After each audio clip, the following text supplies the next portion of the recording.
Dhaba style સફેદ ચોળા બટેકાનું શાક હવે ઘરે જ બનાવો. આવું સફેદ ચોળા બટેકાનું શાક ખાશો તો રોટલી પણ ઓછી પડી જશે. તો મિત્રો, આ રેસીપીને જોવા માટે છેક સુધી વિડીયોમાં જોડાયેલા રહેજો. નમસ્તે મિત્રો, સ્વાગત છે તમારું મારા આજના નવા વિડીયોમાં. મિત્રો, ક્યારે તમે કઠોળના જે સફેદ ચોળી આવે છે એનું અને બટેકાનું શાક બનાવ્યું છે? તો આ શાક ખૂબ જ ટેસ્ટી બને છે. તો મિત્રો, આજે આપણે સફેદ ચોળી અને બટેકાનું શાક બનાવીશું. આને લોબિયા પણ કહે છે. તો એના માટે મેં રાતભર આને પલાળી અને મૂકી દીધા છે. બટેકાને આપણે મીડિયમ મોટા ટુકડા કર્યા છે. ટામેટા અને ડુંગળીને પણ આપણે કટ કરીને લીધા છે. તો ચાલો મિત્રો, બનાવવાની શરૂઆત કરીએ.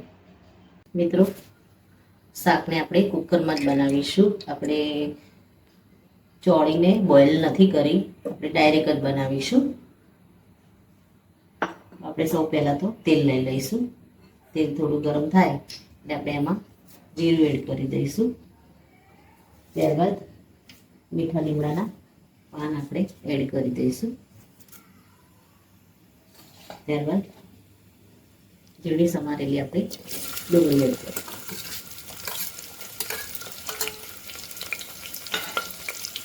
ત્યારબાદ આદુ, મરચાં અને લસણની આપણે ખાંડણીમાં વાટીને લીધું છે એને આપણે એડ કરી દઈશું.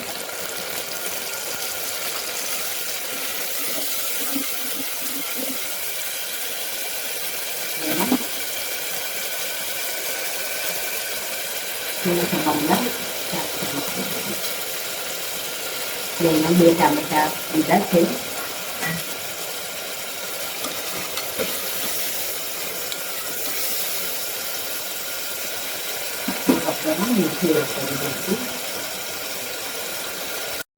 મિત્રો, આપણે મસાલા કરી દઈશું.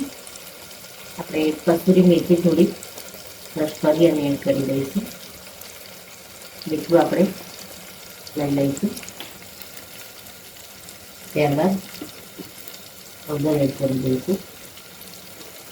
ધાણા પાવડર આપણે એડ કરી દઈશું. લાલ મરચું એડ કરીશું. આપણે મીડિયમ તીખું મરચું આપણે એડ કરીશું.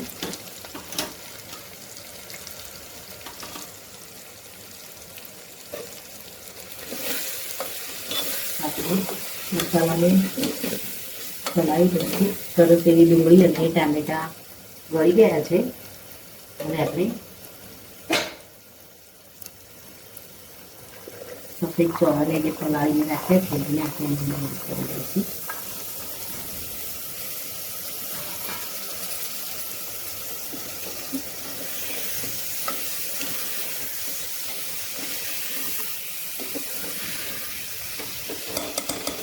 સાથે આપણે બટેકાને કટ કરીને રાખ્યા છે. આપણે મોટા જ કટ કર્યા છે. બટેકા એડ કરી દઈશું.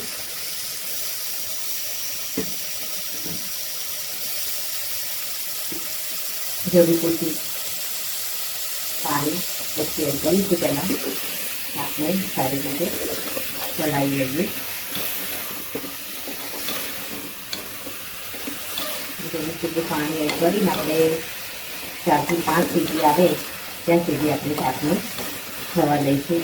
બટેકા અંદર ગળી જાય તો પણ વાંધો નહીં. શાકની થિકનેસ થોડી સારી એવી થઈ જશે. ધાણા પાવડર આપણે એડ કરી દઈશું.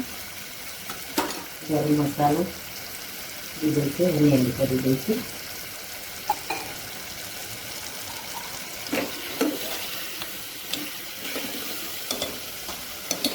ત્યારબાદ આપણે જરૂર પૂરતું પાણી એડ કરી ચલાવી બીજું પાણી એડ કરી અને 4 થી 5 સીટી આપણે આવવા દઈશું. મિત્રો, આપણે શાકને ચેક કરી લઈએ. આપણે 4 થી 5 સીટી આવવા દીધી છે અને શાક સરસ એવું બની અને રેડી થઈ ગયું છે. બટેકા પણ સરસ થઈ ગયા છે અને ચોળી પણ સરસ એવી પાકી ગઈ છે. એમાં લીલા ધાણા એડ કરી દઈએ અને શાકને આપણે સર્વ કરી લઈએ. મિત્રો, સરસ મજાનું એવું ચોળી અને બટેકાનું શાક બની અને રેડી થઈ ગયું છે. સફેદ કઠોળની જે ચોળી છે એ ખાસ લોકો નથી ખાતા હોતા, પણ શરીર માટે ખૂબ જ ફાયદાકારક હોય છે. તો મિત્રો, તમે પણ આ રીતે ઘરે જરૂરથી બનાવો. દેખાવથી જ આપણને શાક ખાવાનું મન થઈ જાય એવું આ શાક બની અને રેડી થાય છે. મિત્રો, આ સાથે મારો વિડીયો પૂરો થાય છે. જો મારો આ વિડીયો તમને ગમ્યો હોય તો લાઈક, શેર અને સબસ્ક્રાઈબ કરવાનું ભૂલશો નહીં. અને કમેન્ટમાં જરૂરથી લખો કે મારી આ રેસીપી તમને કેવી લાગી. ફરી મળીએ નવા વિડીયો સાથે. ત્યાં સુધી આવજો. Thank you.